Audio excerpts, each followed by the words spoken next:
रोक रोक इस वीडियो को रोको। देख सकते हैं इसमें अंजलि राघव, पता है ये इस समय कंट्रोवर्सी के मामले में पवन सिंह और अंजलि राघव का काफ़ी मतलब वीडियो देखने को मिल रहा है और इस पर आप लोगों को न्यूज़ भी देखने को मिल रहा है, क्योंकि पवन सिंह ने कमर में टच कर दिए थे अंजलि राघव को।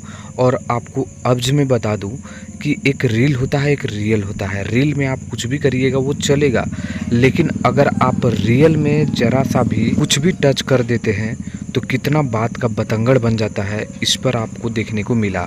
तो ये अंजलि राघव है, बोले थे कि अब मैं भोजपुरी में काम नहीं करूँगा। अश्लीलता को देखकर मैंने वहाँ पर बात भी किया था। तो भाई ये भोजपुरी में बहुत पहले काम कर चुकी है और अभी अभी इसका जो है रेनू यादव ने पोल खोला, तो मुझे लगा आप लोगों को भी बताना चाहिए। आप किसके साथ हैं, पवन सिंह या अंजलि राघव साथ? थोड़ा आप लोग कमेंट करिए, तो भर भर के कमेंट करिए।